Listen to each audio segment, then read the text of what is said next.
A 6-year-old boy sent his sick mum's photo to her ex.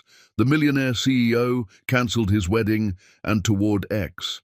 Hi, my beautiful family. Welcome back to Mr. Peter Stories, your own family channel. Heavenly God, we place our hearts before you with humility and gratitude. Please surround this family with your mercy, peace, and protection. Bless every home with calm nights, hopeful mornings, and strength for every unseen battle. Let health replace worry, let peace replace fear, and let love guide every step we take. Lord, I lift every woman in this family into your light. Cover them with dignity, wisdom, and unbreakable strength. They carry families, emotions, and silent sacrifices without asking for recognition. Reward them with good health, inner peace, and lives filled with respect. Let no woman here ever feel forgotten, weak, or alone, because their value is priceless and their presence is a blessing to this world. My beautiful family, these words come from the heart. I write with sincerity, prayer, and love for you. Stay with me, feel this moment, and walk this journey together, because this family is built on respect, care, and trust. If your heart is true, like the video, if your love is real, write, I am with Mr. Peter. The organ music swelled through St. Patrick's Cathedral like a beautiful lie. Patrick Walker stood at the altar in his custom Italian tuxedo, staring at the massive wooden doors where his bride would appear any moment.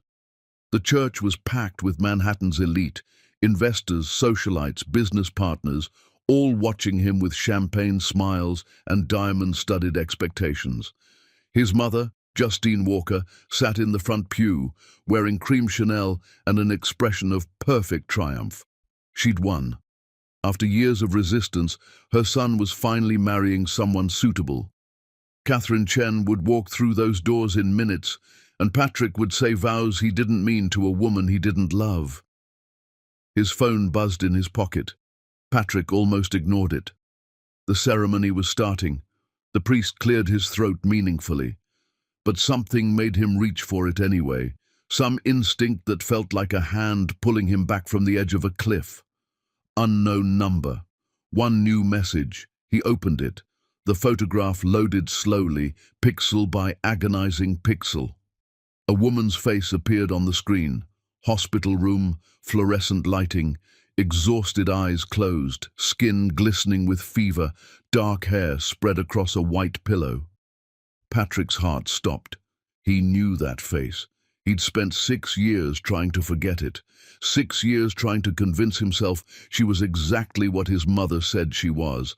A thief, a liar, someone who'd used him and disappeared. 6 years telling himself that the woman he'd loved more than breathing had never existed at all. Salma Hayek. The phone slipped from his hand, clattered on the marble floor. Patrick? The priest leaned forward, concerned. Son, are you all right? The organ music seemed to grow louder, more insistent. Through the tall windows, New York sunlight streamed in golden shafts. Everything looked perfect. Everything looked exactly like the life his mother had planned for him.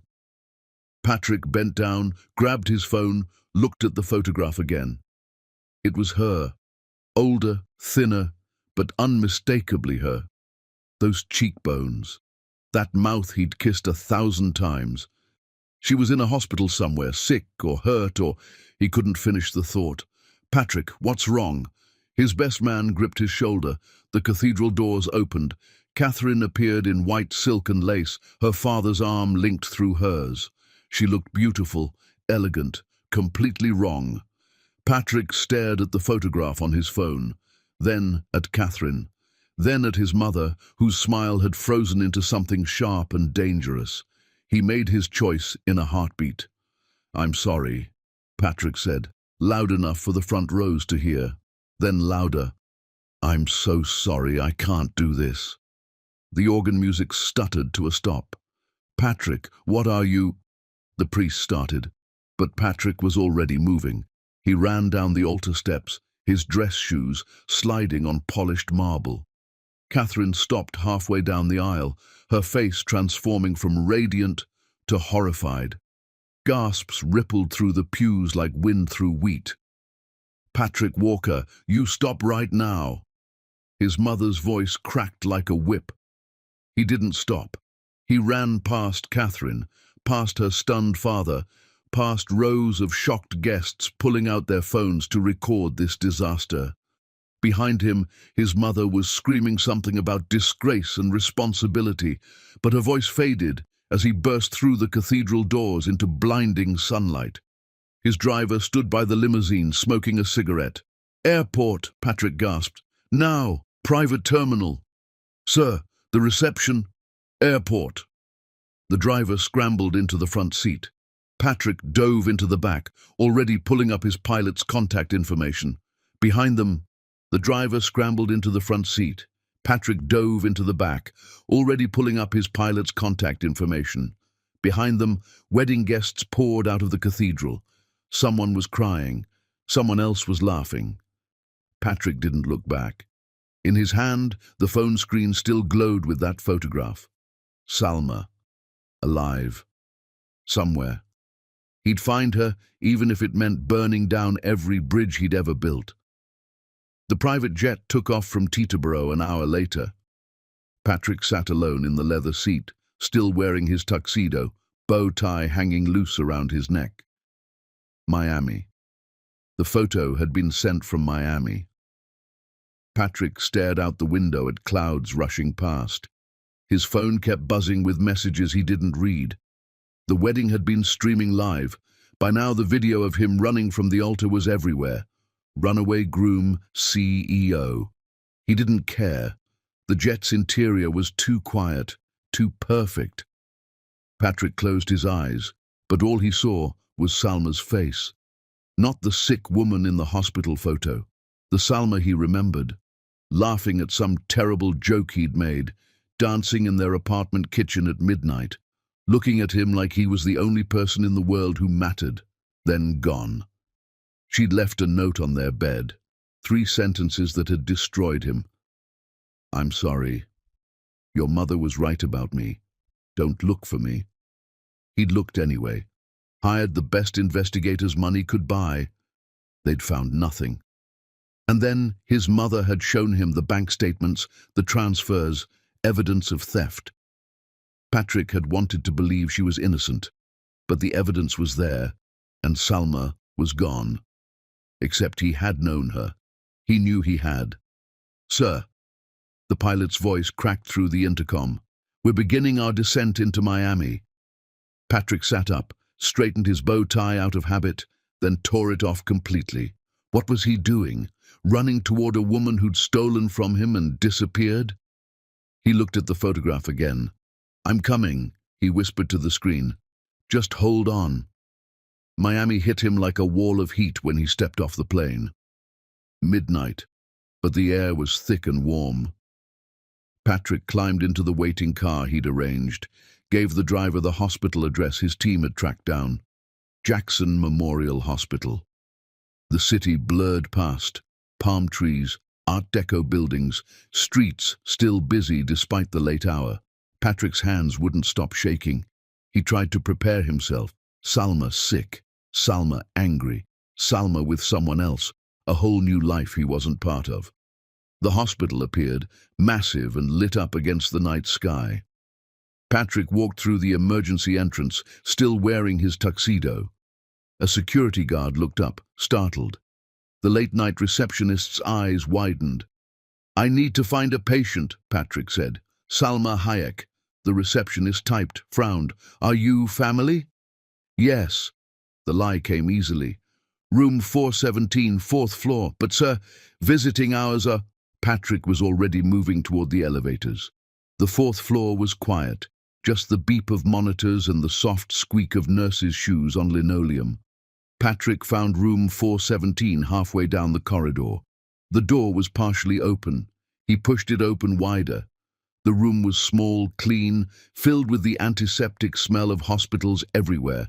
And there in the bed, exactly like the photograph, Salma. She was asleep. Her face was thinner than he remembered, sharp cheekbones, more pronounced but still beautiful. Still her. An IV drip fed into her arm. Monitors beeped softly. Patrick's legs nearly gave out. He grabbed the doorframe, just staring. She was real. She was alive. She was here. "Can I help you?" Patrick spun around. A nurse stood behind him, holding a chart, her expression professional but wary. His voice cracked. "I'm here to see Salma Hayek." "Are you family?" "Yes, No, he's not." The voice came from behind him, small but fierce. Patrick turned. A little boy stood in the hallway, maybe 6 years old, wearing pajamas with cartoon characters on them. He was small, skinny, with beautiful dark skin and the most striking eyes Patrick had ever seen. Eyes he recognized. Eyes he saw in the mirror every morning. "Johan, honey, you should be sleeping," the nurse said gently. The boy, Johan, ignored her. He stared at Patrick with an intensity that was unnerving in someone so young. "You're the man from the picture." Patrick's mouth went dry. "What picture?" "The one Mama keeps in her jewelry box, the one she cries over when she thinks I'm sleeping." The nurse looked between them, confused. "Sir, I'm going to have to ask you to get him out." Patrick's head snapped toward the hospital room. Salma was awake, sitting up despite the IV, her eyes blazing with fury he'd never seen before. "Salma, get him out!" Her voice was rough, sick, but the rage in it was perfectly clear. "Security! Someone call security!" "Mama, no!" Johan started. "Johan, go back to the waiting room. Now!" The little boy looked at Patrick one more time, something searching in his gaze, then ran down the hallway. Patrick stepped toward the room. "Salma, please, You need to leave." She was shaking, her hands gripping the bed rails. "You have no right to be here." "Is he mine?" The words burst out before he could stop them. "That boy, Johan, is he mine?" Salma's face went white. For a moment she looked like she might faint. Then her expression hardened into something cold and terrible. "You gave up that right 6 years ago when you chose your world over us. Now get out before I have you arrested." "I never chose, Salma. I don't know what you're talking about. I looked for you everywhere. For years Liar! The heart monitor began beeping faster. "I saw the photographs. I saw her. Your mother told me everything." "What photographs? Salma, I never—" A security guard appeared in the doorway. "Sir, you need to leave. Now." "Please," Patrick's voice broke. "Please, just tell me, is Johan my son?" Salma turned her face away, but not before he saw tears streaming down her cheeks. "Nurse, if this man comes near my room again, call the police. I want him gone." The security guard gripped Patrick's arm. "Let's go, sir." Patrick let himself be pulled backward, his eyes locked on Salma's turned face. "I'm not leaving Miami. I'm not leaving until you tell me the truth." "The truth?" Salma's laugh was bitter, broken. "The truth is you destroyed me. Now get out." The security guard pulled Patrick into the hallway. Behind him he heard Salma sobbing, heard the nurse trying to calm her down. And down the corridor, sitting on a plastic chair too big for him, Johan watched everything with those eyes, Patrick's eyes, filled with confusion no child should have to feel. Patrick stood in that hospital hallway, still wearing his tuxedo, his wedding day in ruins, his entire life shattered. Somewhere in New York, his mother was probably celebrating. But here in Miami, Patrick Walker made himself a promise. He would find out what happened 6 years ago. He would uncover every lie, and he would fix this, even if it took the rest of his life. Johan looked up at him from that plastic chair, small and scared and heartbreakingly familiar. Patrick met his son's eyes. "I'm not leaving," he said quietly. The little boy nodded, like he'd expected nothing less. Chapter 2. The Queen Who Built an Empire. Patrick woke up in a hotel room that smelled like ocean and regret. Sunlight poured through floor-to-ceiling windows overlooking Miami Beach. He'd checked into the first hotel he could find after leaving the hospital, too exhausted to care that he was still wearing his wedding tuxedo. Now, morning light revealed the full disaster. His jacket crumpled on the floor, his phone dead on the nightstand. He plugged in his phone. It exploded with notifications. 73 missed calls, 216 text messages. Patrick scrolled through them with numb fingers. The wedding video had gone viral. Someone had captured the moment he'd run from the altar in perfect high definition. The comments were brutal. Runaway groom CEO breaks hearts and market confidence. Walker Enterprises stock plummets after wedding disaster. His phone rang. His mother's face appeared on the screen. Patrick declined the call. It rang again immediately, declined again, and again. On the fourth attempt, he answered. "Where are you?" Justine's voice was ice wrapped in razor wire. "Do you have any idea what you've done? Catherine's family is threatening to sue. The board called an emergency meeting. Get back to New York right now." "No." Silence. His mother wasn't used to that word. "What did you say to me?" "I said no. I'm in Miami. I found her." More silence, then. "Found who?" "You know exactly who." His mother's laugh was sharp, ugly. "That thief? Patrick, she stole from you. I showed you the evidence. Why are you doing this?" "Because she's in a hospital. Because there's a little boy who looks exactly like me. Because nothing about this makes sense, Mother. Listen to me very carefully." Justine's voice dropped to something dangerous. "That woman is manipulating you. Again, you're being a fool." "Then I'm a fool. I'll call you when I have answers. If you don't come home right now, the board will remove you." "Let them." Patrick hung up. His hands were shaking. He'd never defied his mother like that before. It felt terrifying and liberating at the same time. An hour later, showered and wearing clothes he'd bought from the hotel gift shop, Patrick stood outside Jackson Memorial Hospital. He couldn't go inside. Salma had made that clear. But he could wait. He'd been standing there for 20 minutes when a black Mercedes pulled into the parking lot. Salma emerged from the passenger side. Patrick's breath caught. She wasn't in a hospital gown anymore. She wore a navy blue dress that fit her perfectly. Her hair pulled back in an elegant twist. She looked healthy, strong, nothing like the sick woman he'd seen the night before. She moved with a confidence that made her seem taller than she was. A nurse walked beside her, carrying discharge papers. "Thank you for everything," Salma said, her voice warm. "I'll follow up with my regular doctor next week." "Take care of yourself, Miss Hayek, and that brilliant son of yours." Salma smiled, and Patrick's heart cracked open. He'd forgotten how beautiful she was when she smiled. Then she saw him. The smile died instantly. Her expression went cold, closed, dangerous. "What are you doing here? I needed to see you. I told you to leave."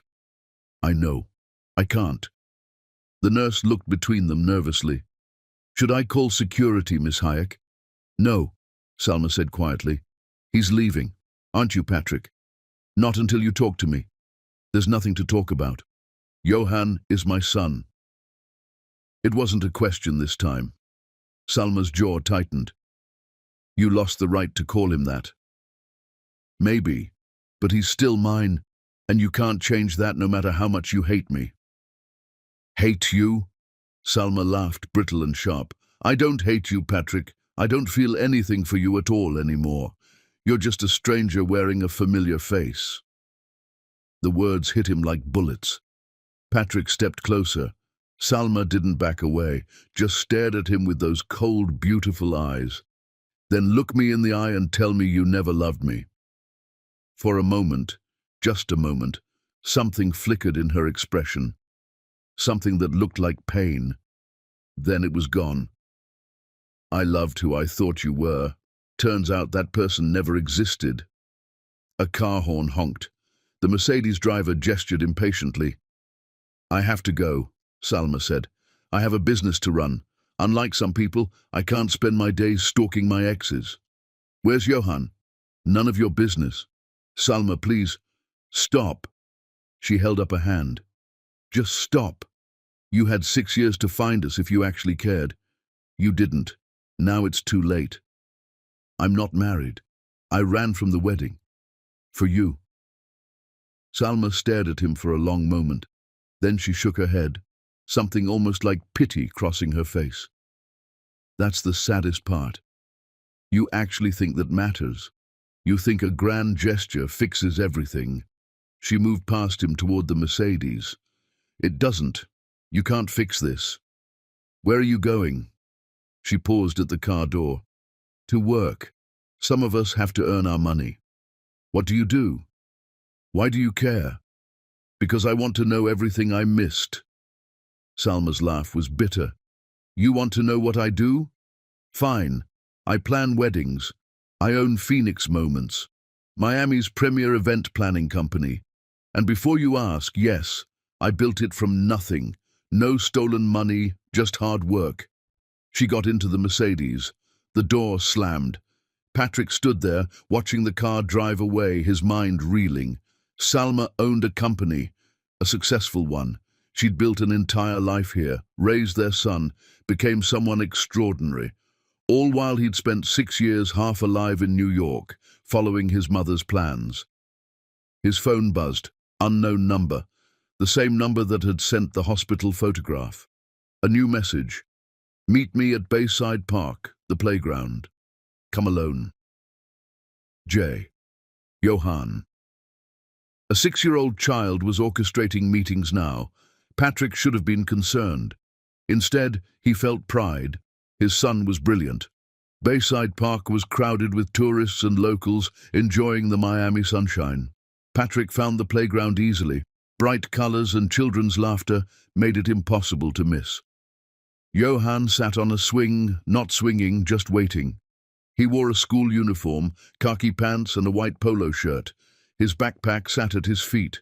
He looked so small, so serious. Patrick approached slowly. Hi. Johan looked up. Those eyes, Patrick's eyes, studied him carefully. You came. You asked me to. Mama would be mad if she knew I texted you. How did you get my number? Johan shrugged. I found an old phone bill in Mama's office. Your name was on it, from before. I'm good with computers. I can see that. Patrick gestured to the empty swing. May I? Johan nodded. They sat in silence for a moment, two strangers connected by blood and nothing else. Children screamed and played around them. Are you really my dad? Johan asked finally, his voice small. Yes. Why did you leave us? The question was so simple, so devastating. Patrick felt something break inside his chest. I didn't leave you, Johan. I didn't know you existed. Your mother left me, and she never told me about you. That's not what Mama says. What does Mama say? That you picked your family over us. That your mother said terrible things, and you believed her. Patrick closed his eyes. Your mother is partly right. My mother did say terrible things, and I believed evidence instead of my heart. I made a terrible mistake. What kind of evidence? Bank records. Things that made it look like your mother stole from me. Mama's not a thief. Johan jumped off the swing, fists clenched. Take it back. Hey. Patrick held up his hands. You're right. I don't think she's a thief either. Not anymore. I think someone lied to both of us. Johan relaxed slightly. Who?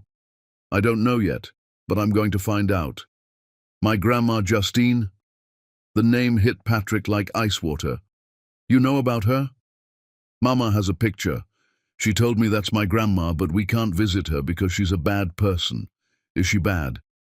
Patrick thought about his mother, about the evidence she'd shown him, about how quickly she'd provided those bank statements when Salma disappeared. Yes, he said quietly. I think she might be. Johan sat back down on the swing. Are you going to leave again? No. Promise? I promise. Mama says promises don't mean anything. Then I'll prove it with actions. I'm not going anywhere, Johan.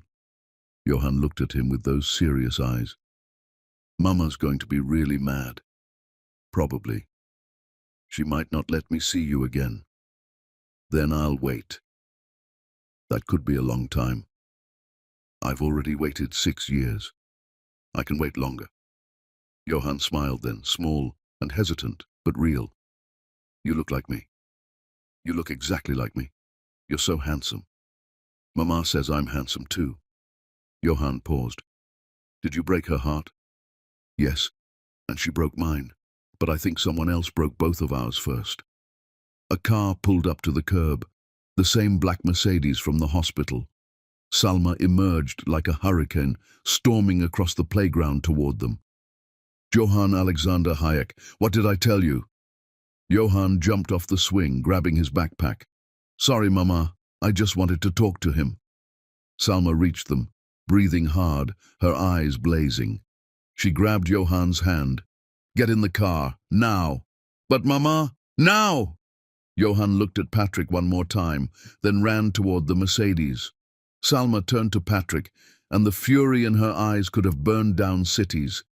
If you ever contact my son again without my permission, I will destroy you. Do you understand me? He contacted me. He's 6 years old. He doesn't know what he's doing. He knows exactly what he's doing. He's brilliant, just like his mother. Salma's hand flew up. For a moment, Patrick thought she might slap him. Instead, she pressed her palm against her own chest. Don't, she whispered. Don't you dare act like you know anything about who I am now. Then tell me. Let me know you. Why? So you can judge me again? Believe lies about me again? I never chose her over you. Yes, you did. Salma was shaking. When she showed you that evidence, you believed her. You didn't fight for me. You let me go. You left. What was I supposed to think? You were supposed to know me. You were supposed to trust that the woman you loved wouldn't steal from you. There was evidence, Salma. Physical proof. There's always evidence when someone wants to frame you. Salma's voice cracked. But you never even considered that, did you? Patrick had no answer. In the Mercedes, Johann watched through the window, his small face pressed against the glass. I need to go, Salma said quietly. My son needs dinner. This is my life now, finding out what really happened, being here for Johann. I don't need you. But her voice wavered. Maybe not, but Johann might. Salma's expression hardened. Biology doesn't make you a father. Being there does, and you weren't. She walked away, her heels clicking against the pavement, her back straight and proud. Patrick watched her drive away with his son, watched his whole heart disappear down a Miami street. His phone rang, his mother again. This time he answered with a question. Mother, those bank statements you showed me 6 years ago, do you still have them? Justine's pause was too long. Why? Because I want to see them again. Patrick, you're being ridiculous. Come home. I am being rational.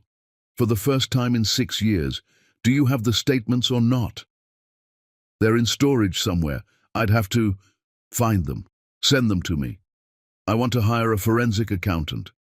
A forensic accountant. Patrick, what's gotten into you? The truth, Mother, or the possibility of it. He hung up before she could respond. Around him, children played and parents laughed, and the Miami sun beat down warm and bright. And Patrick Walker felt more alive than he had in 6 years. The truth was out there somewhere, and he was going to find it. Chapter 3. The Son Who Knows a Secret.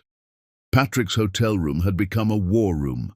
Papers covered the bed, financial records, investigator reports, printouts of old text messages. His laptop displayed bank statements from 6 years ago, the ones his mother had finally, reluctantly sent over. He'd hired the best forensic accountant in Miami, a sharp-eyed woman named Rebecca Torres, who'd promised him answers. But answers took time, and time was something he couldn't afford while Salma built walls higher every day. His phone buzzed. Another unknown number. Hello? It's me. Johann's whisper was barely audible. "Don't say my name. Mama's in the shower." Patrick sat up straight. "Are you okay?" "Yeah, I just wanted to talk. Is that okay?" "It's more than okay. I'm being careful." A pause. "Are you still in Miami?" "Yes." "Are you going to stay?" "As long as it takes." "Mama cried last night after we got home. She thought I was asleep, but I heard her.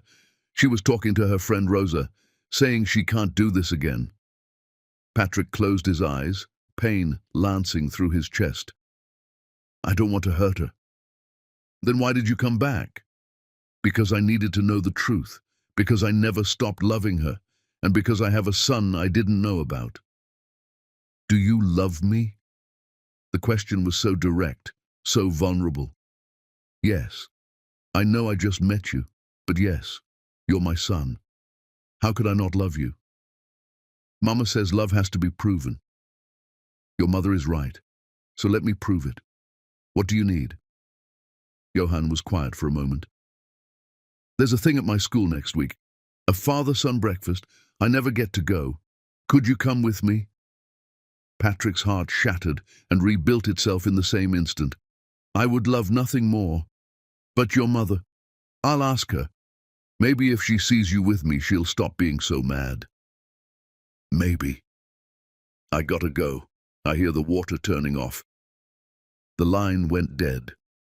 Patrick sat in the silence of his hotel room, holding his phone like it was something precious. His son wanted him at a school breakfast. Such a small thing. Such an enormous thing. The next morning, Patrick did something he hadn't done in years. He went to a toy store. The shop was overwhelming. Aisles of bright colors and plastic and things that beeped and sang. Patrick wandered through it completely lost. "Can I help you?" A saleswoman appeared, smiling. "I need a gift. For my son. He's 6. I don't know what he likes." The saleswoman's smile softened. "First time, Dad?" "Something like that." She led him to a section filled with building sets, science kits, puzzles. "Get something he can do alone or with you." Patrick selected a complex building set with gears and motors, then a children's book about stars, and a stuffed animal, a lion with a brave face. "Having trouble choosing?" the saleswoman asked. "I want to get all of it. I missed 6 years." Her expression turned sympathetic. "You can't make up for lost time with toys, but you can start building new memories." Patrick bought everything anyway. That afternoon, he sat in a coffee shop across from Phoenix Moments, Salma's office. The building was modern, glass and chrome, with her company name in elegant letters across the front. He didn't go inside. He just watched. A woman emerged from the building, laughing into her phone. She was older, maybe late 40s, with kind eyes. She spotted Patrick, and her expression changed. She ended her call and walked directly to his table. "You're him," she said. "Not a question. I'm Patrick Walker. Rosa Mendez, Salma's business partner and best friend." She sat down without being invited. "The man who broke her heart is sitting outside our office like some kind of stalker." "I'm not stalking. I'm just trying to understand. Let me save you some time. You can't fix this." "Everyone keeps telling me that." "Because it's true. You have any idea what it took for her to rebuild? She was pregnant, broke, terrified. Your mother threatened her." Patrick felt sick. "My mother said what?" "You didn't know? Salma never told anyone the whole story. But I've been her friend for 5 years. Your mother told her she'd make sure the baby was never born. I'm starting to realize what my mother is." "Good. So now what? You want to ride in and save Salma?" "She doesn't need saving. She saved herself." "I don't want to save her," Patrick said quietly. "I want to know her, the woman she is now." Rosa was quiet for a moment. "You know what the worst part was? She couldn't trust herself anymore. She'd built her whole identity around being smart. Then she fell in love with someone who believed lies about her at the first opportunity. I was shown evidence, bank records. I don't care what you were shown. Rosa's voice was hard. You should have known. When you love someone, really love them, you know what they're capable of.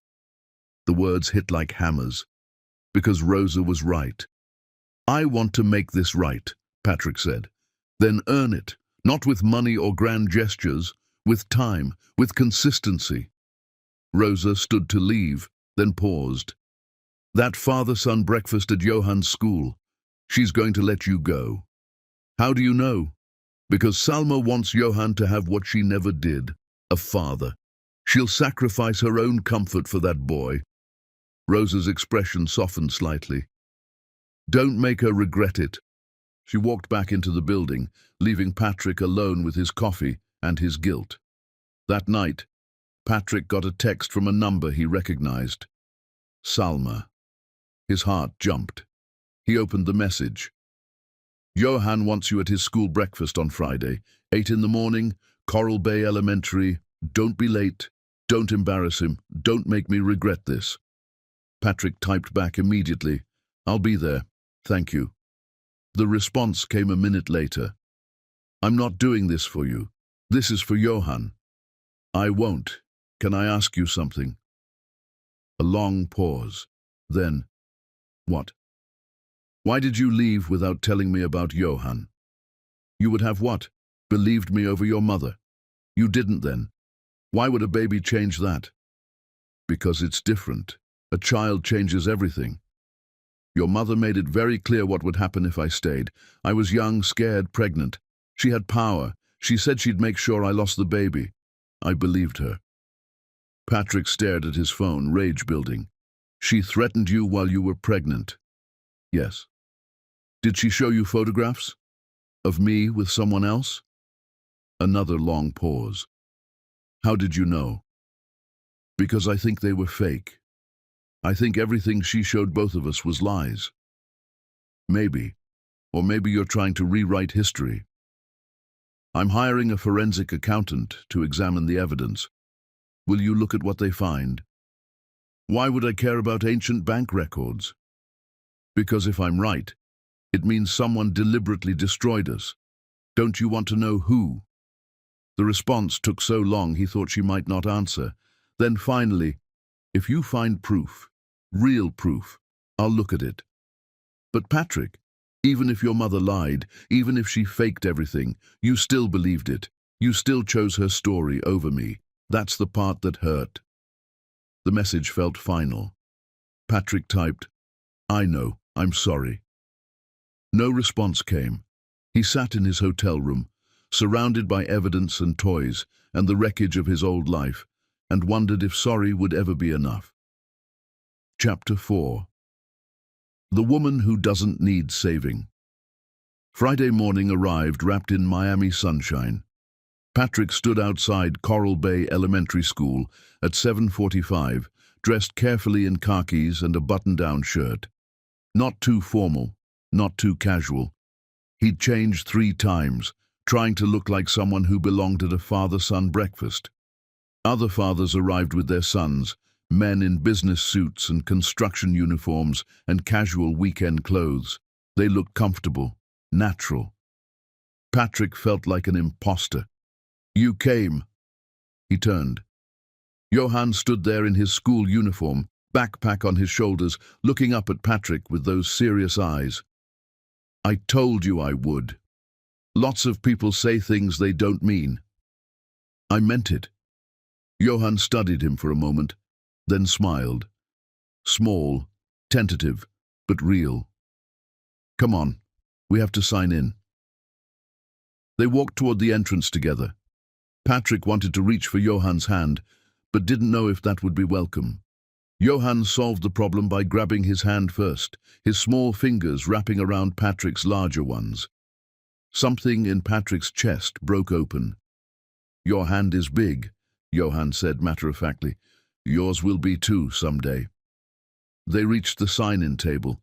A cheerful teacher with a clipboard smiled at them. Name? Johann Hayek, the boy said proudly, and this is my dad. The words hit Patrick like a physical force. My dad. Johann had said it so easily, so naturally. Wonderful. The teacher checked them off. Cafeteria is through those doors. The cafeteria was decorated with hand-drawn pictures. Long tables were set up with pancakes, fruit, juice. Fathers and sons filled the room with conversation and laughter. Patrick and Johann found 2 seats at the end of a table. Pancakes? Patrick asked.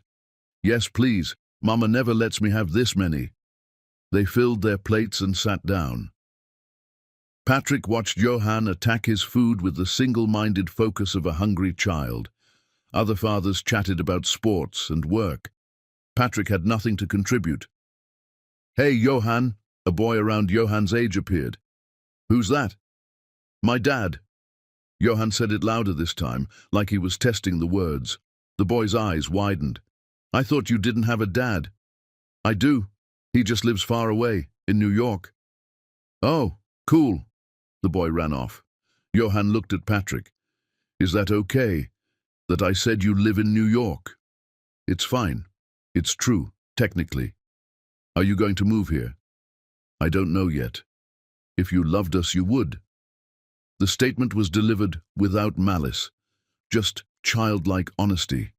Patrick set down his fork. You're right, he said, and I'm thinking about it. Really? Really? My work is in New York, but maybe I can change that. Johann's face lit up. You should. Then you could come to my stuff all the time. What kind of stuff do you do? Soccer on Wednesdays, science club on Thursdays. Sometimes Mama takes me to the beach on weekends. That sounds nice. It is.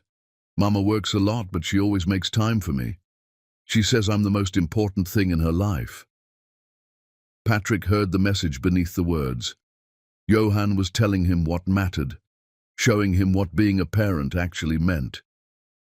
Your mother sounds like an amazing mom. She's the best. Johann paused. She cries sometimes, though, when she thinks I don't know. I hear her at night talking about you.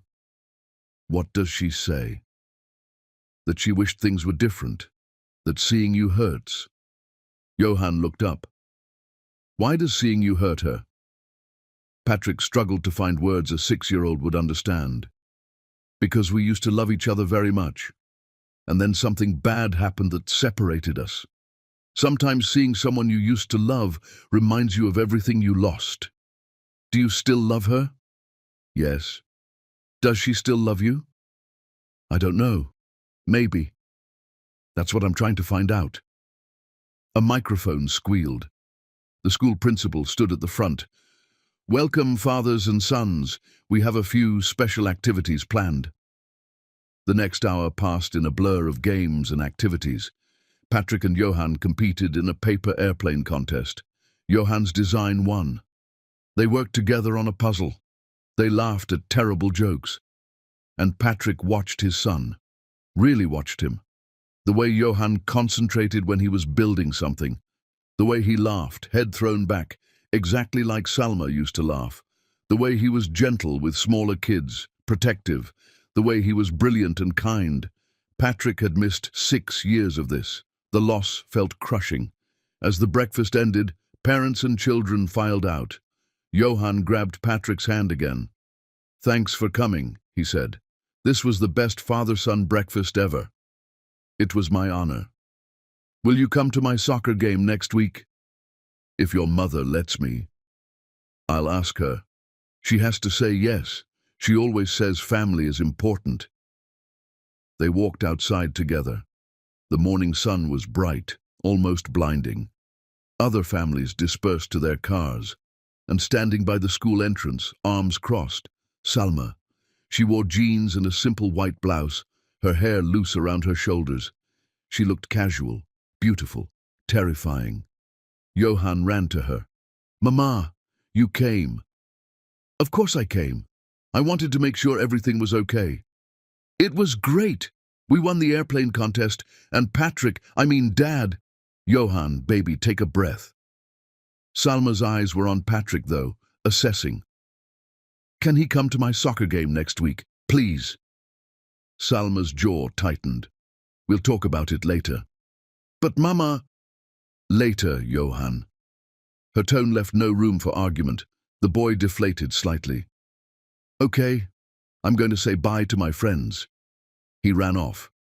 Salma and Patrick stood alone in the morning sunlight, a universe of unsaid things between them.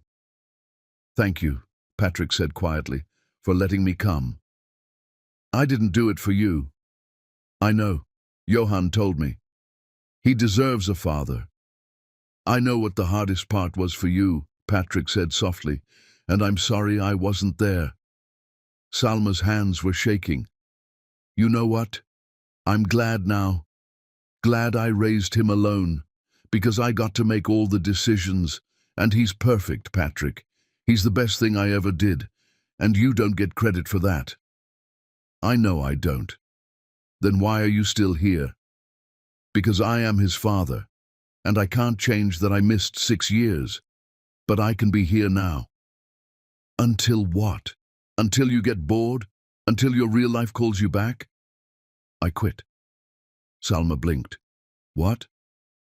I resigned from Walker Enterprises, officially, yesterday.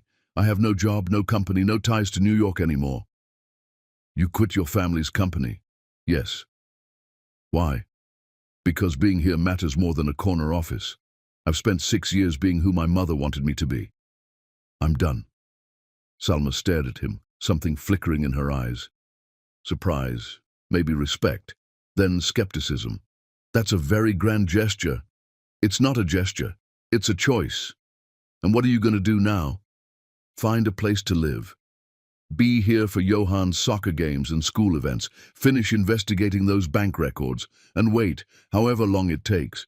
What if it takes forever? Then I'll wait forever. Salma's laugh was brittle. You really think you can just will this into being fixed? No, I think I destroyed something precious.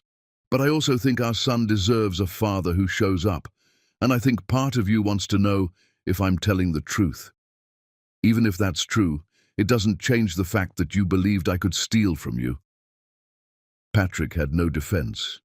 She was right. I'm sorry, he said. I know those words aren't enough, but I'll spend the rest of my life proving that sorry means something. Salma's eyes were bright with unshed tears. Your apologies won't change the past. No, but maybe they can change the future. Johann came running back. Mama, can we get ice cream? Salma looked at her son, at his hopeful face. Then at Patrick. Fine, she said finally. Ice cream. But then Patrick has to go. Johann's face lit up. Really? Really? They went for ice cream. Patrick drove his rental car behind Salma's Mercedes.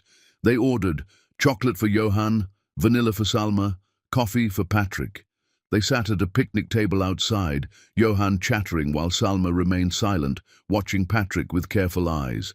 And for an hour, they almost looked like a family. But when Johann ran off to look at boats, Salma turned to Patrick with steel in her voice.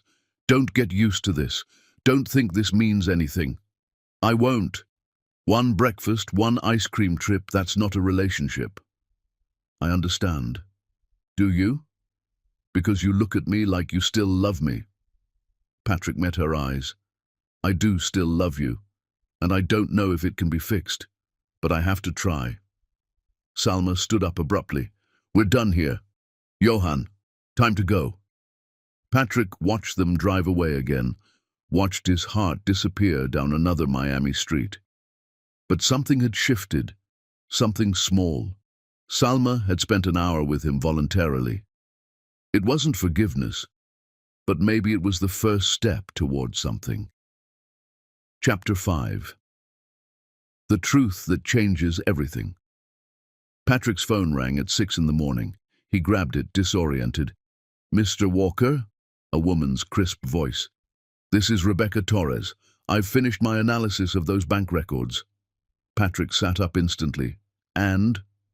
Can you come to my office? This isn't something I want to discuss over the phone. An hour later, Patrick sat across from Rebecca Torres in her downtown Miami office. She was in her 50s, sharp-eyed and serious, with a wall of credentials behind her desk. She slid a folder across the desk toward him. Those transfers your mother showed you 6 years ago, they're fake. Very good fakes, but fakes nonetheless. Patrick's world tilted. You're sure? Completely. Look here. She pulled out a highlighted document. These routing numbers don't match any legitimate bank. They're ghost accounts, created specifically to make it look like money was being moved, but no money actually transferred anywhere. My mother created fake bank accounts. Or had someone create them for her? These statements look perfect to a casual observer, but forensic examination reveals inconsistencies. It's all there. Patrick stared at the papers, his hands shaking. So Salma never stole anything. Based on these records? No, there's no evidence any money went missing at all. My mother ruined my life over a lie. Rebecca's expression softened. I'm sorry. I know this isn't easy to hear. Do you have proof? Something I can show Salma? Everything's in that folder.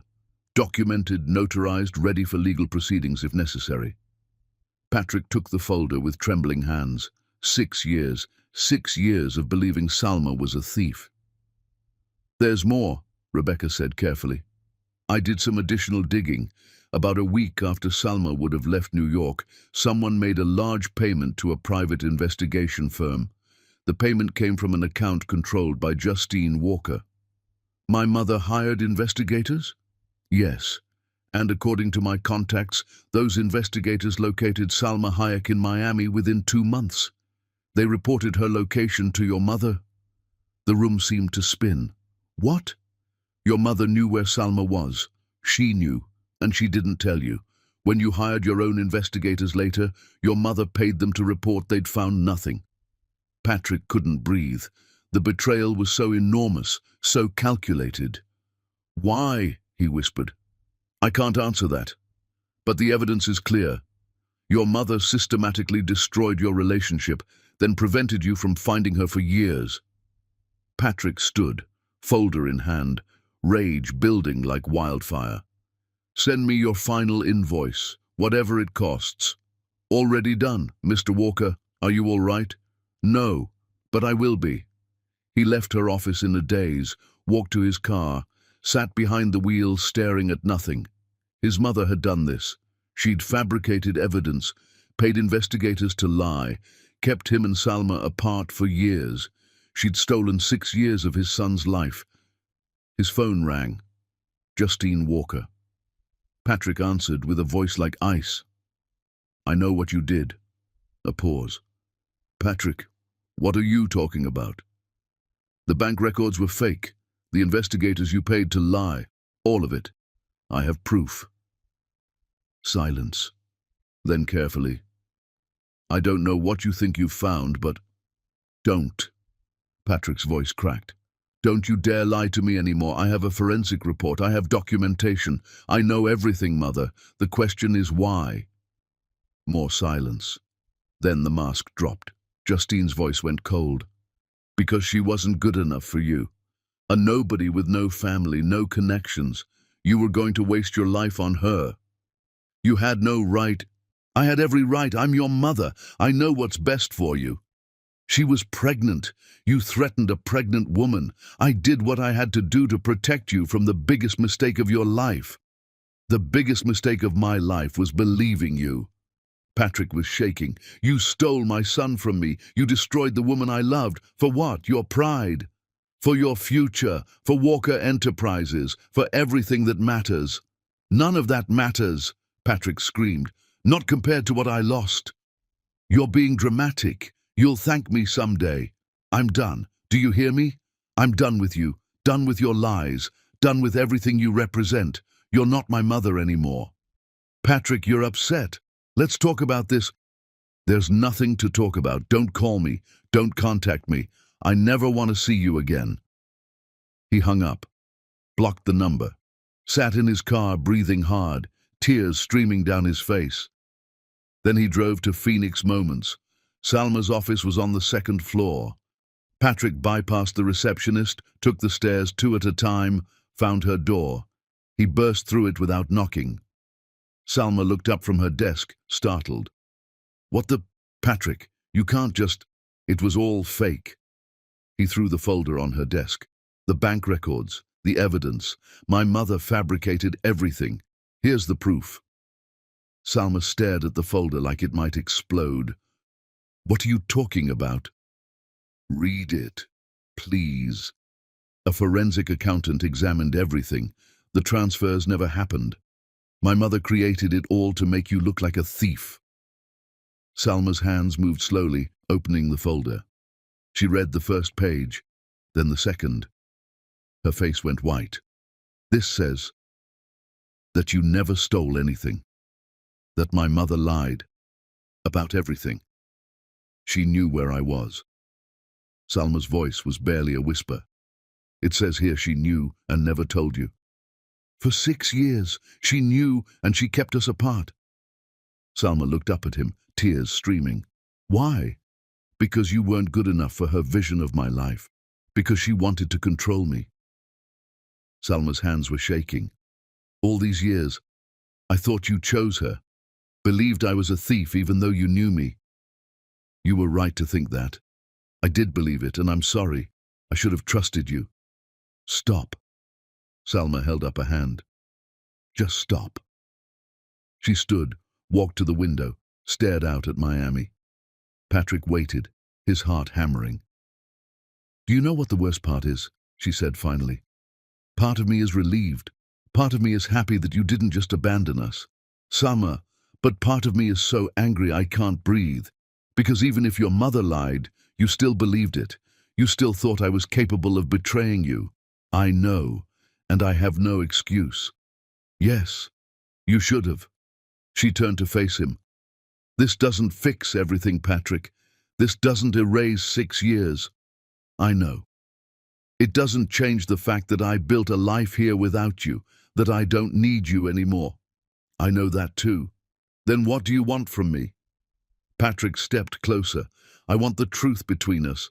I want you to know that I never stopped loving you, that seeing Johan makes me grateful and devastated at the same time, and I want to know if there's any part of you that still loves me, because if there is, I'll fight for this. Salma's tears were falling faster. You're 6 years too late. I know, but I'm here now, and I'm not leaving, not unless you look me in the eye and tell me there's no hope. She stared at him for a long moment. Then quietly, I can't tell you that. Why not? Because it would be a lie. And I'm done with lies too. The air between them crackled with possibility. I kept your coffee mug, Salma whispered, for 6 years. I couldn't throw it away. I drove past our apartment every month, just sat outside, remembering. I told Johan stories about you, made you into someone far away instead of someone who left. He's so much like you, brilliant and brave. They were closer now, inches apart, 6 years of longing compressed into the space between their bodies. Salma? The office door burst open. Rosa stood there, breathless. Salma, we have a problem. The Rivera wedding, the venue just flooded. We need... She stopped. Should I come back? Salma stepped away from Patrick, wiping her eyes. No. What venue flooded? The Venetian. They're saying it'll take weeks to repair. The wedding is Saturday. Salma was already moving, pulling up contacts, switching into business mode. Patrick, you need to go. I have a crisis to manage. Can I help? No. This is my job. I handle it. Patrick nodded, understanding. This was Salma showing him who she'd become. Capable. Independent. He moved toward the door, then paused. Salma, what happens now? With us? She looked at him, her expression unreadable. I don't know. I need time to process this. Take all the time you need. I'll be here. Will you? Or will you go back when things get hard? I told you, I quit. I'm staying in Miami. Whether you forgive me or not, Johan deserves his father. Something in her expression softened. Okay. Okay. Patrick left, the folder still on her desk, proof of his mother's betrayal sitting there like a grenade. As he drove back to his hotel, his phone rang. Unknown number. Johan. Dad, can you come to my soccer game tonight, please? Dad, without hesitation this time. I'll be there, Patrick said. What time? 6. Cedar Park. Wear blue. That's our team color. I'll be the loudest one cheering. Promise? Promise. Patrick hung up, wiped his eyes, and wondered if redemption always felt like drowning and flying at the same time. Chapter 6. The game that changes nothing and everything. Cedar Park was packed with parents and the chaotic energy of children's sports. Patrick arrived early, wearing a blue shirt he'd bought specifically for this. He found a spot on the bleachers, surrounded by other parents who all seemed to know each other. He was an outsider, but he was here. Johan's team, the Blue Dolphins, was warming up on the field. Patrick spotted his son immediately, small compared to the other kids, but he moved with determination. First game? Patrick turned. A man about his age sat down beside him, friendly smile. Is it that obvious? Little bit. You have that terrified parent look. He held out his hand.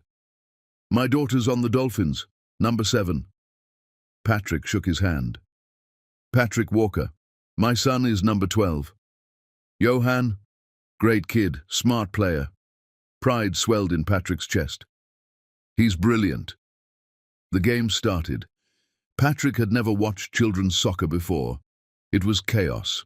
A swarm of kids chasing a ball, parents shouting, coaches trying to maintain strategy. But Johan was different. He positioned himself, waited for opportunities, passed to teammates who had better shots. 10 minutes in, Johan got the ball near the goal. He could have shot. Instead, he passed to a teammate, a bigger kid who kicked it into the net. The crowd erupted, and Johan celebrated his teammate's goal like it was his own. Patrick's throat tightened. His son was kind. Yeah, Johan! Patrick shouted, louder than he'd intended. Johan looked up toward the bleachers, searching. His face lit up when he found Patrick. He waved, huge smile splitting his face. Patrick waved back, not caring that tears were streaming down his face. The Dolphins won. When the final whistle blew, Johan ran off the field straight to the bleachers, straight to Patrick. Did you see my pass? Patrick scooped Johan up and spun him around. I saw. That was incredible. I'm all sweaty. I don't care. Johan hugged him tight. You came. You really came. I told you I would. Johan. They both turned. Salma stood at the edge of the field, holding a water bottle. She wore jeans and a Dolphins team shirt, her hair pulled back. She looked young, beautiful. Mama, did you see? I got an assist. I saw, baby. I'm so proud of you. But her eyes were on Patrick. You came. He invited me. I know. They stood there, the three of them, an almost family frozen in an awkward moment. Can we get pizza? Johan asked. The whole team is going. Can Dad come too? Salma's jaw tightened at Dad, but she nodded. If he wants to. I want to, Patrick said quickly. Fine, Angelo's. Don't make me regret this. Angelo's pizza was chaos. 20 kids hopped up on victory, parents trying to maintain order, music too loud. The Blue Dolphins took over the back section. Patrick sat at a table with Salma, Johan and Rosa, who'd appeared like a bodyguard. So, Rosa said, not bothering with subtlety, I heard about the bank records. Your mother is quite the piece of work. Rosa, Salma warned. What? We're all thinking it. Rosa turned to Patrick. Your mother destroyed you deliberately. It's okay, Patrick said. She's right. My mother is a monster. And now what? You know the truth. What changes? Patrick looked at Salma, who was avoiding his eyes. I don't know, he admitted. That's up to Salma.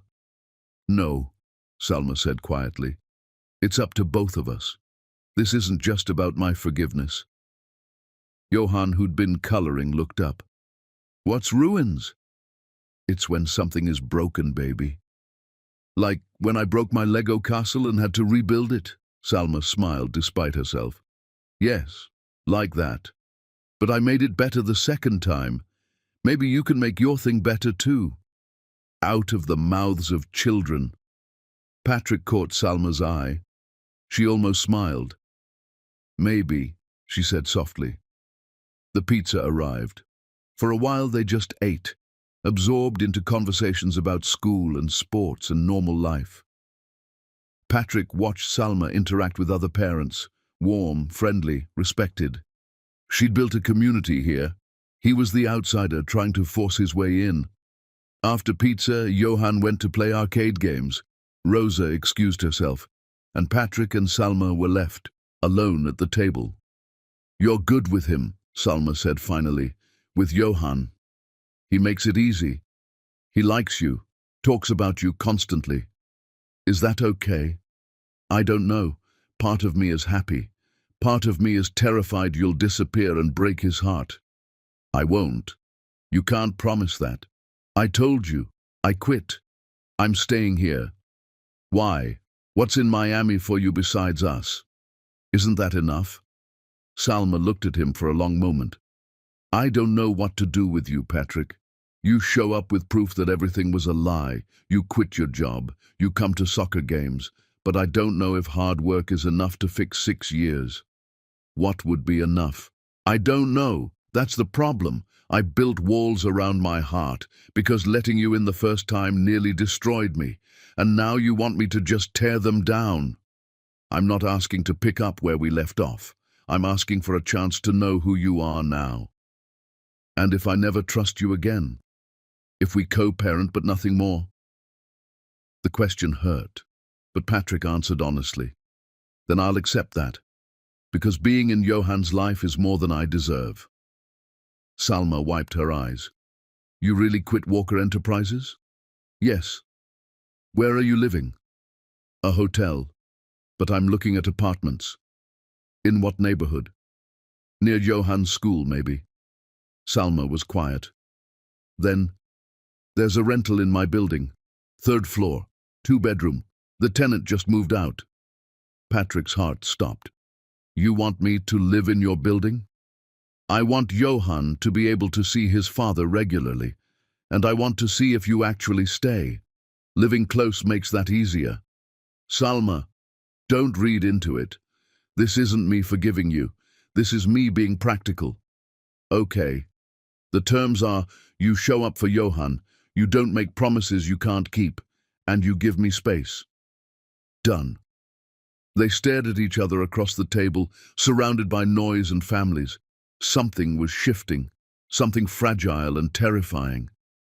Johan came running back.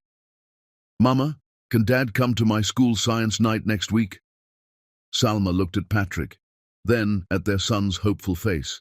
"Yes," she said, "he can come." Johan cheered, threw his arms around both of them, pulling them into a group hug, and for just a moment, Patrick let himself believe that maybe this could work. Chapter 7. The photographs that destroyed everything. The apartment in Salma's building was small but perfect. 2 bedrooms, kitchen with a window, living room walls bare and waiting. Patrick moved in with almost nothing, some clothes, a laptop, the papers proving his mother's fraud. He was starting over. His first night there, someone knocked on his door. Johan stood in the hallway holding a plate covered in foil. "Mama made extra dinner. She said you probably don't have food yet." Patrick took the plate, touched. "Thank her for me." "She says you're welcome, but this doesn't mean anything." "Tell her I understand." Johan hesitated. "Can I see your apartment?" "Of course." The boy wandered through, examining everything. "It's empty. I just moved in. I'll get furniture." "You need pictures. Mama says pictures make a place a home." "What kind?" "Family pictures." Patrick didn't have any. "Maybe you could draw me one," he suggested. Johan's face lit up. "Really? Really? Okay, I'll make you the best picture ever, of all of us." After Johan left, Patrick ate the dinner Salma had sent, rice and beans and chicken that tasted like home. He sat in his empty apartment and wondered if this was what hope felt like. Science night at Coral Bay Elementary was a week later. The gymnasium was transformed into a showcase of projects. Kids stood proudly by their displays while parents circulated. Patrick arrived early, bringing flowers, yellow roses, Salma's favorites. He found Johann's station easily. His volcano was painted bright red, surrounded by hand-drawn warning signs. "Dad!" Johann waved. "Come see!" Patrick made his way through the crowd. Salma was already there, looking professional in dark slacks and a cream blouse. She saw the flowers, and something flickered in her expression. "Hi," Patrick said. "Hi, you didn't need to bring those." "I wanted to." Salma didn't take them, didn't reject them either. "Johann," she said, "show your father your project." For 20 minutes, Johann explained his volcano with the passion of a real scientist. Patrick listened, asked questions, took pictures. "Is that your dad, Johann?" one mother asked. "Yes," Johann beamed. "He just moved to Miami. He lives in our building now." Eyebrows raised. The gossip would spread. Let them. "Excuse me," a woman appeared. "I'm Mrs. Chen, Johann's teacher. It's wonderful to finally meet you. Johann's talked so much about his father." Patrick shook her hand. "It's good to be here. He's a special boy, brilliant student. He gets that from his mother." Salma, who'd been talking to another parent, glanced over. Something softened in her face. When Mrs. Chen walked away, Salma moved closer. "You didn't have to say that. It's true. You always did that. Give me credit even when you could have taken it. Because you deserve it." An hour later, after the science fair ended and Johann was with Rosa for a sleepover, Patrick stood in Salma's apartment for the first time. It was beautiful. Warm colors, photographs everywhere, pictures of Johann growing up. None of Patrick. Salma disappeared into her bedroom, emerged holding a shoebox. "I kept these," she said. "I don't know why." She opened the box. Inside were photographs. Dozens of them. Patrick and Salma from 6 years ago, laughing, dancing, kissing. Evidence of a love that had existed. But there were other photographs too. Salma pulled them out with shaking hands. "Your mother gave me these, the night I left." The photos showed Patrick with a blonde woman. They looked intimate, his arm around her, her head on his shoulder, both laughing. "This is Catherine," Salma said. "Your mother showed me these and said you were using me, that you were going to marry her anyway." Patrick stared at the photographs. "I remember this event. This was a charity gala. Catherine was there with her parents. We talked for maybe 10 minutes. You look pretty comfortable." "Because they're fake." Patrick grabbed one, examined it closely. "Look at the lighting. This is photoshopped. Like the bank records." Salma's voice shook. "I believed them.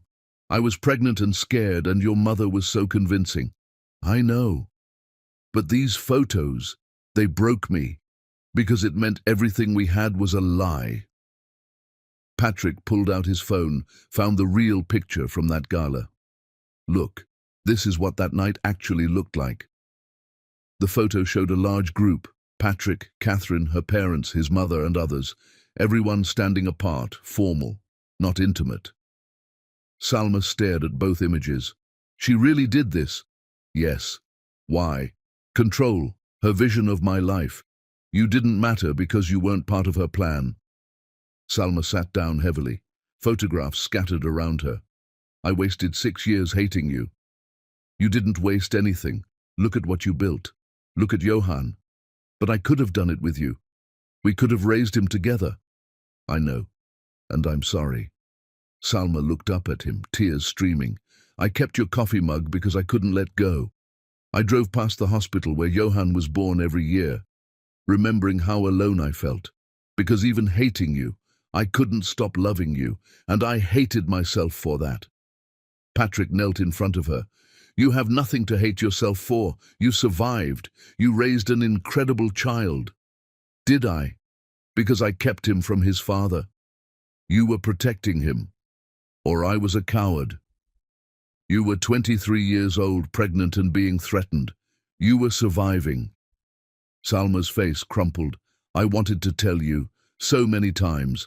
I'd look at Johan and see your eyes and think, he deserves his father. I want you, both of you. I've always wanted you. But you believed the lies. Yes, and that's on me.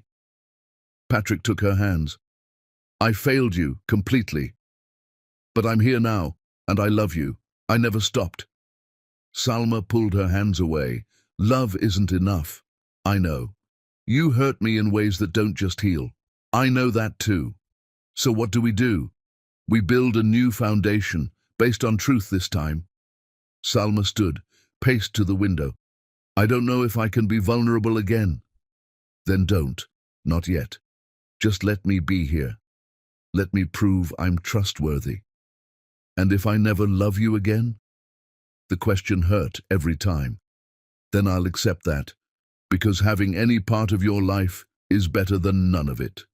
Salma turned to face him. You really quit everything for us? Yes. Why? Because none of it mattered without you. They stared at each other, 6 years and 1,000 lies between them. I need time, Salma said finally, to process this, to figure out what I feel. Take all the time you need. Patrick moved toward the door, then stopped. Salma, those photographs you kept, of us when we were happy, can I have copies? Why? Because Johan said I need family pictures to make my apartment a home. Something in Salma's expression cracked. I'll make you copies. Thank you. He left, went back to his apartment, and sat in the darkness wondering if love could survive being murdered and somehow resurrected. If trust could be rebuilt from ashes. If they could become a family after all. Chapter 8. The Mother's War.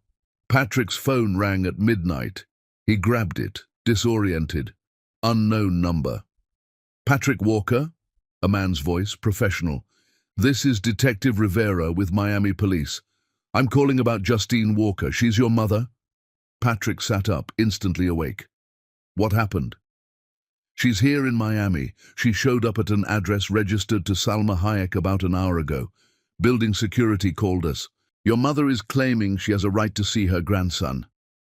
Jesus. Patrick was already pulling on clothes.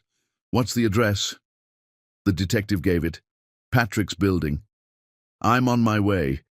Don't let her near Salma or Johan. He ran downstairs, found Salma in the lobby with building security and 2 police officers. She was in pajamas and a robe, her face pale with fury. Johan was not with her, thank God. Patrick! She saw him, relief and anger mixing. Your mother showed up demanding to see Johan. She was screaming in the lobby. Justine Walker sat in a chair near the security desk, looking immaculate despite the late hour. When she saw Patrick, her face transformed.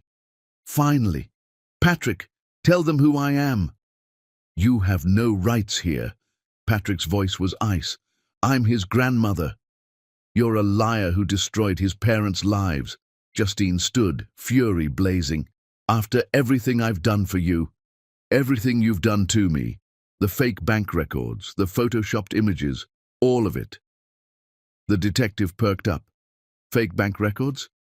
Yes, I have documented proof that my mother fabricated evidence to break us up 6 years ago. Justine's face went red. That's absurd. She owns her own successful company, Patrick shouted. The only monster here is you. I am your mother. You're a stranger, a cruel stranger who stole 6 years of my son's life. Salma moved closer to Patrick, her hand brushing his arm. United front. Mrs. Walker, the detective said carefully, I'm going to have to ask you to leave. If you refuse, we'll charge you with trespassing. You can't do this? Actually, we can. You're not on any approved visitor lists. Justine turned to Patrick, her expression transforming into something almost pleading. Patrick, please. I'm your mother. Can't we talk? There's nothing to talk about. I was trying to protect you. From what? From being happy? From making a mistake that would ruin your life. The only mistake I made was listening to you. Patrick's voice broke. You destroyed the woman I loved. You kept me from my son. For what? Justine's mask slipped. Her face went hard, cruel. That boy isn't even yours. Silence fell like a bomb. Salma gasped. Patrick stepped forward, rage incarnate. What did you just say? I said that child isn't yours. She probably got pregnant by someone else. Patrick laughed, bitter and harsh. He has my eyes, my face. Anyone can see he's mine. But if you want a paternity test, I'll get one, just to prove you wrong one more time. Mrs. Walker, the detective said firmly, you need to leave, now. I want to see my grandson. You threatened to harm him before he was born, Salma said, her voice shaking. You think I'd let you anywhere near him? Justine's face went white. I never… You did. Salma pulled out her phone, pulled up a file. Because I recorded our conversation. Patrick stared at Salma. You have a recording? Yes. Every threat. Everything. She pressed play. Justine's voice filled the lobby, cultured and cold. If you don't leave New York tonight, I will make sure that baby is never born. I have doctors who owe me favors. You have no family, no money, no power. I will destroy you and that bastard child. The recording ended. Silence filled the lobby. The detective's expression had gone very hard. Mrs. Walker, threatening an unborn child is a serious crime. I'm going to need you to come to the station. This is absurd. That recording is fake. We have analysts who can verify that. Ma'am, you have the right to remain silent. As the detective read Justine her rights, she fought, screamed, threatened. But the officers were unmoved. They led her out in handcuffs, still protesting. Patrick and Salma stood in the lobby, breathing hard. You recorded her, Patrick said. All this time you had proof. I did, but I never planned to use it unless I had to. She's going to be charged. For the threats, the fraud, all of it. Good. Salma's voice was hard. She deserves it. They rode the elevator in silence. Salma got off at her floor. Patrick followed. Is Johan okay? He asked. He's at Rosa's. I called her the moment your mother showed up. He doesn't know any of this happened. Thank God. Salma turned to face him. This is your mother, Patrick. Are you okay? She stopped being my mother the moment I learned what she did. I'm sorry anyway. No, you and Johan are my family. She's just someone I used to know. Salma's eyes filled with tears. She really would have hurt our baby. But she didn't, because you were strong enough to protect him. I spent 6 years thinking I was a coward, but I was protecting him. Yes, you were being a mother. Salma wiped her eyes. I need to check on Johan. Can I come, just to see him, make sure he's safe? Salma hesitated, then nodded. Yes, come on. They drove to Rosa's apartment together. The sun was starting to rise, painting Miami in gold. Rosa opened the door, looking worried. Is she gone? She's in police custody, Salma said. It's over. They checked on him together. Johan was sprawled across the bed, peaceful, unaware. Patrick's heart clenched. He looks like you when he sleeps, Salma whispered. He's perfect. Yes, he is. They stood there watching their son sleep, and Patrick felt something shift between them, some wall crumbling. Patrick, Salma said quietly, what happens now? Your mother's going to face charges. Your family name will be all over the news. I'm sure, because the scandal isn't about me. It's about her. But your reputation? My reputation is being a good father to Johan. Nothing else matters. Salma looked at him for a long moment. Then, carefully, she took his hand. Thank you for being here tonight. for standing with me. Always. I will always stand with you. Don't make promises you can't keep. I'm not promising. I'm just telling you what I'll do. Every day. For the rest of my life. Salma's hand tightened around his. They stood there in Rosa's guest room, watching their son sleep, and for the first time in 6 years, felt like maybe they were on the same side, maybe they were becoming a family. Chapter 9. The Walls That Finally Crack. The news broke the next morning like a bomb. Socialite Justine Walker, arrested for fraud and threatening pregnant woman, screamed every headline. The recording Salma had kept, Justine's cold voice threatening an unborn child, played on every news channel. Within hours, Walker Enterprises' stock crashed. The board held emergency meetings. Former colleagues called Patrick's phone constantly. Patrick ignored all of it. He sat in his apartment, working on his laptop. He'd started consulting for small businesses, helping with financial strategy. Nothing glamorous, just honest work that helped real people. A Cuban family opening a restaurant, a single mother launching a cleaning service. People who reminded him what success actually meant. A knock interrupted him. Salma stood there holding a folder, her expression serious.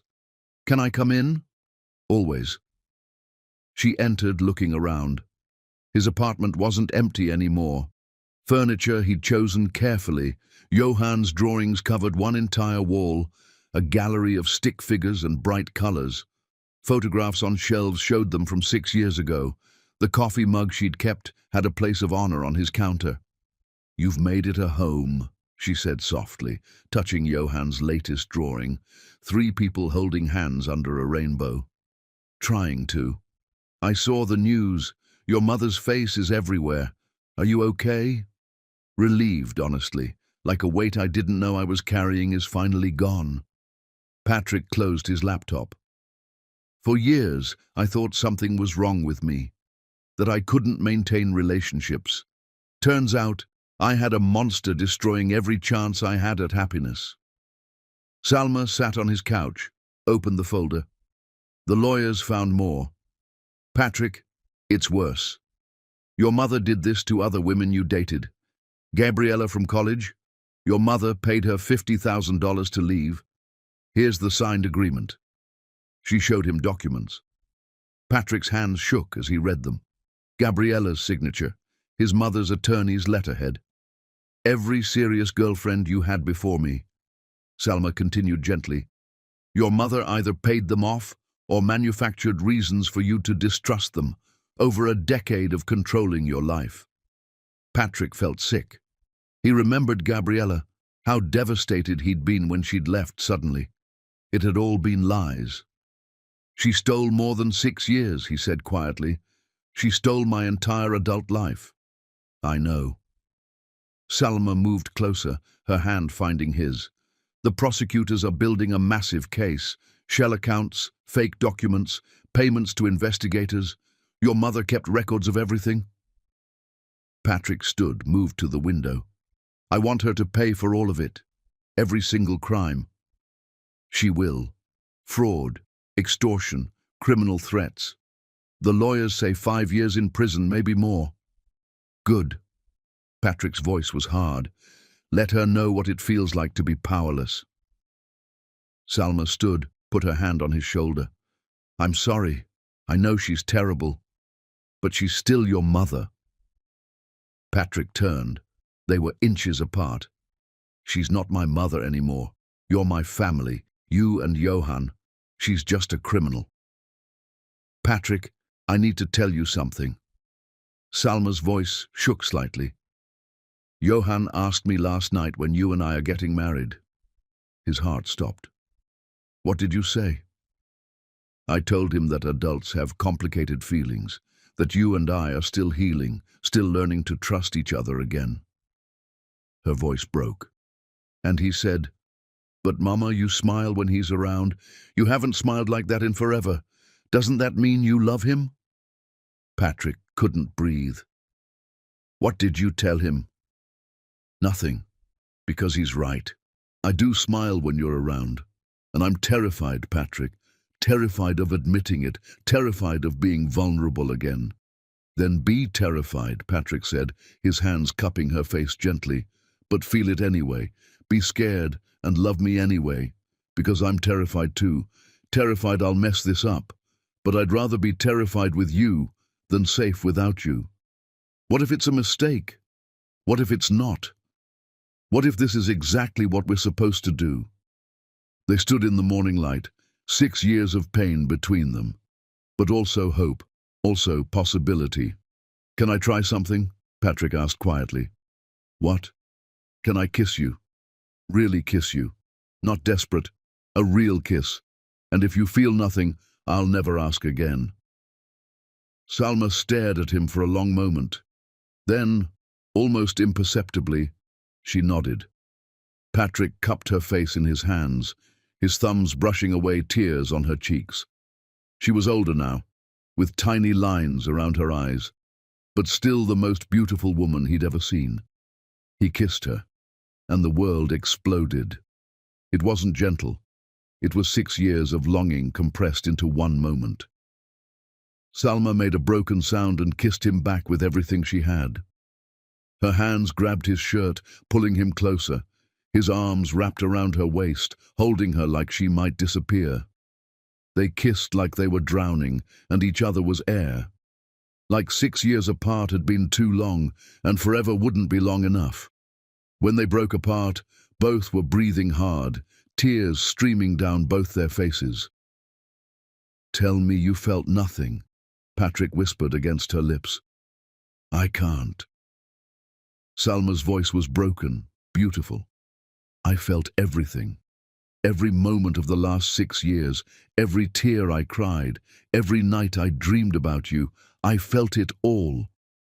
"Then stop fighting this. Stop protecting yourself from something that might be the best thing that ever happened to us. I'm scared. So am I. But I'd rather be scared with you than safe without you." Salma laughed, broken and beautiful and full of hope. "When did you get so good with words?" "6 years of wishing I could say them to you." She kissed him again, softer this time, sweeter, like a promise instead of an explosion. The door burst open. Johann stood there in his school uniform, Rosa behind him trying to hide a smile. "I'm sorry, he ran ahead," Rosa started. But Johann was staring at his parents, kissing in Patrick's apartment, and his face transformed into pure joy. "Finally!" he shouted at the top of his lungs. "I knew it! I told you, Rosa!" Salma pulled away, blushing. "Johann, baby, we're not. You're kissing. That means you love each other. That means we're going to be a family." Patrick knelt down. "Is that what you want? For us to be a family?" "Yes!" Johann threw his arms around Patrick's neck. "More than anything, I want you and Mama together. I want us to live in the same house. I want to be like my friends who have both parents." Salma's eyes filled with tears. "Baby, it's not that simple." "Why not?" Johann pulled back, looking at his mother with those serious eyes. "You love him. He loves you. I love both of you. That's what families are. That's what you always tell me." Out of the mouths of children. Patrick looked at Salma over their son's head. "He's not wrong," Patrick said softly. "It's been 6 years. We can't just—" "Why not? We know the truth now. We know what kept us apart was lies. So why can't we try?" "Because I'm still scared." Salma's voice cracked. "Then be scared." Patrick stood, moved to her. "I'm scared too, but let's be scared together instead of alone." Johann looked between his parents. "Mama, you told me brave doesn't mean not being scared. Brave means doing the right thing even when you're scared. Isn't loving Dad the right thing?" Salma knelt down, pulled Johann into a tight hug. When she looked up, her cheeks were wet. "When did you get so wise?" she whispered. "I learned it from you. You're the bravest person I know." She looked at Patrick over Johann's shoulder, and something in her expression shifted. the last wall crumbling. If we do this, if we really try, we do it right. Therapy, honest conversations, rebuilding trust slowly. Whatever you need, Patrick said, however long it takes. And if it doesn't work, if we try and it falls apart, then we co-parent like adults and never let Johan suffer. But Salma, I think we're different people now, stronger, wiser. I think we can build something that lasts. Rosa cleared her throat. For what it's worth, I've watched you both for weeks.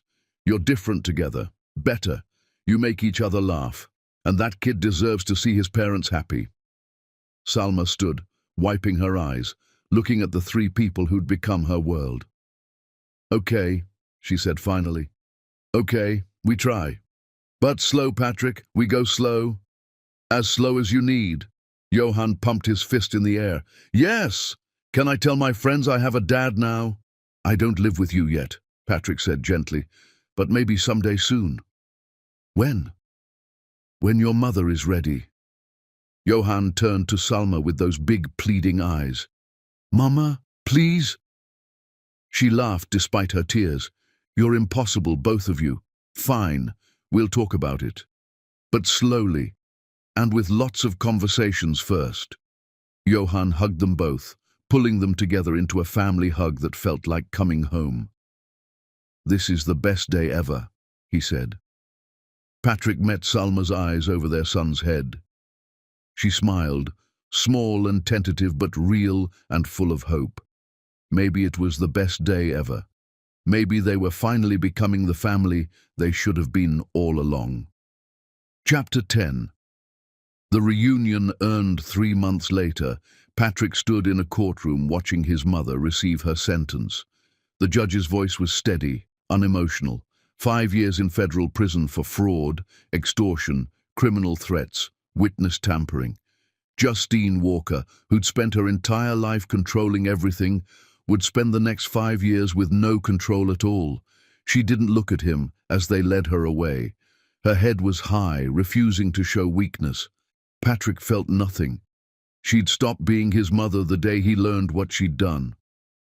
Outside the courthouse, Miami sunshine hit him like a blessing.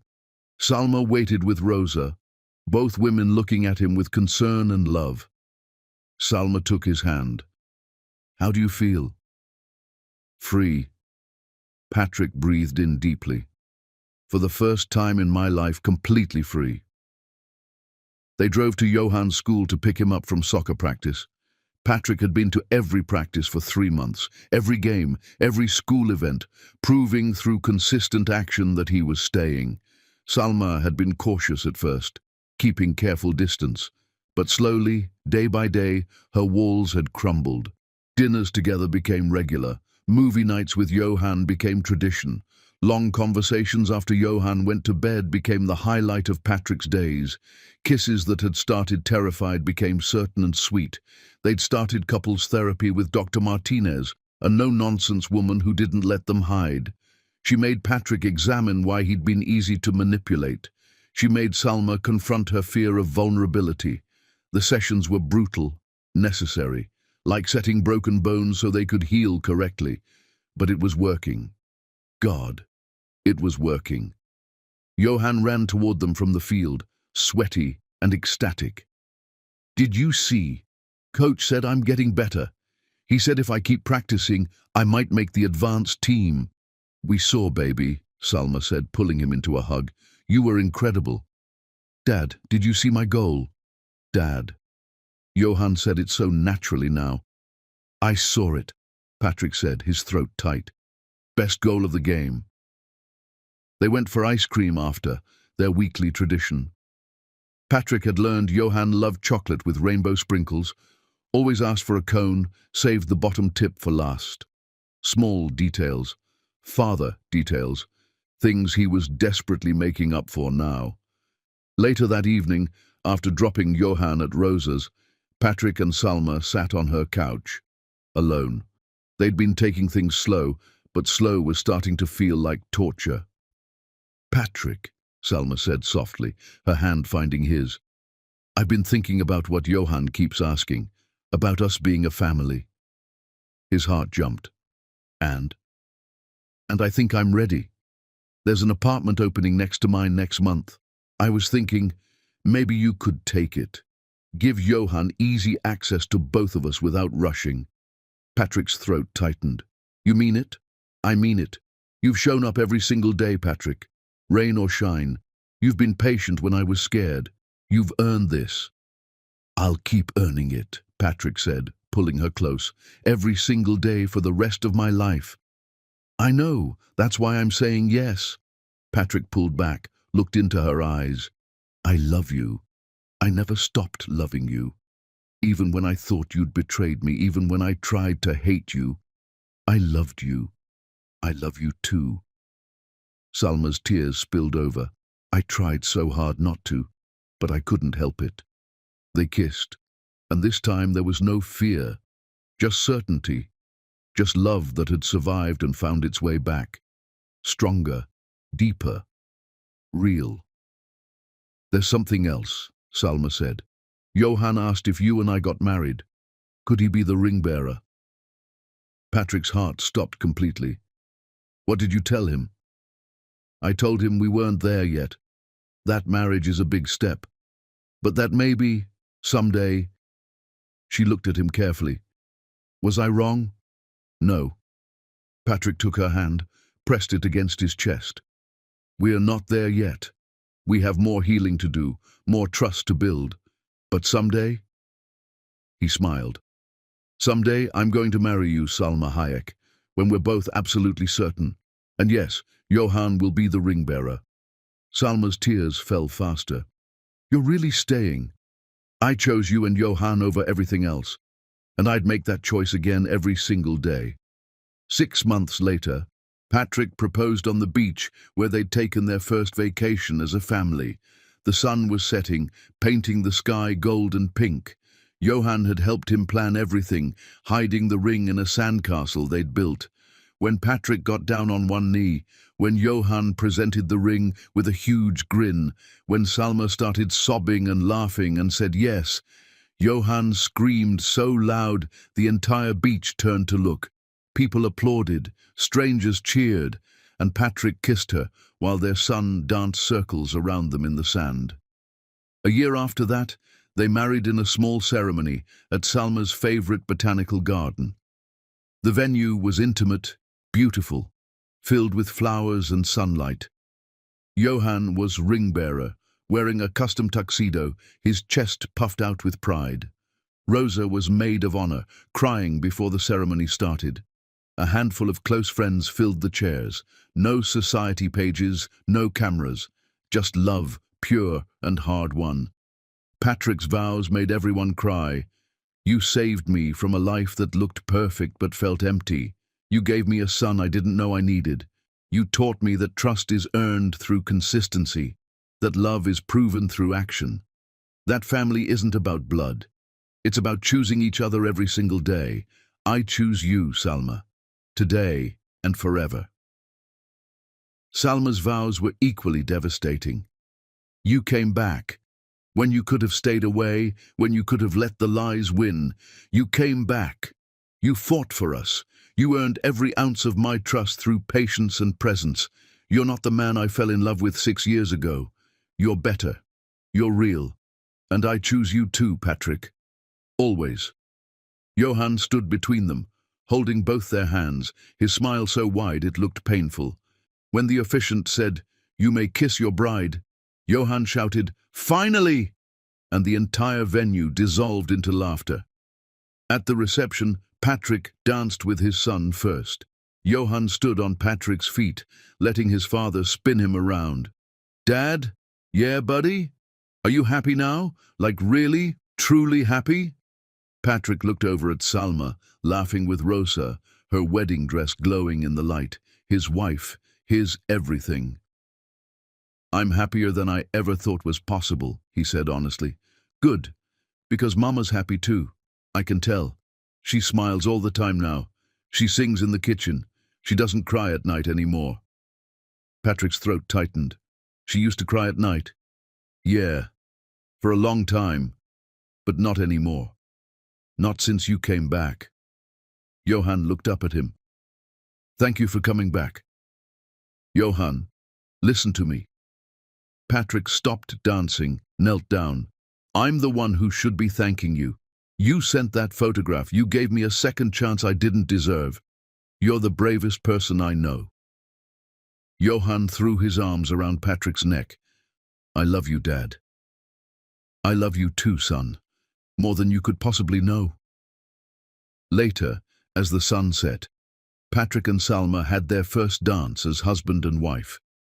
They swayed together to a song about second chances and coming home. Thank you, Patrick whispered. For what? For being brave enough to let me in again, for trusting me with your heart after I broke it. Thank you for not giving up, Salma whispered back. For proving that people can change, that love can heal, that broken things can be made whole. As their dance ended, Johan squeezed between them, demanding to be part of it, and they danced together, all three of them, as a family, finally, completely, forever. And Patrick looked at his family and knew with absolute certainty that some things were worth fighting for, worth waiting for, worth choosing over and over again. 6 years ago, his mother had tried to destroy their love with lies, but love, real love, couldn't be destroyed. It could be buried, nearly killed, but if it was strong enough, it found a way back. It survived. It became something better than before. Sometimes broken things, when put back together with care and truth, became stronger than they ever were whole. Sometimes the best love stories were the ones that survived the worst pain. Patrick kissed his wife, held his son, and knew that despite everything, despite 6 years of loss and pain, he was the luckiest man alive, because they were finally home, all three of them, together, forever. The end.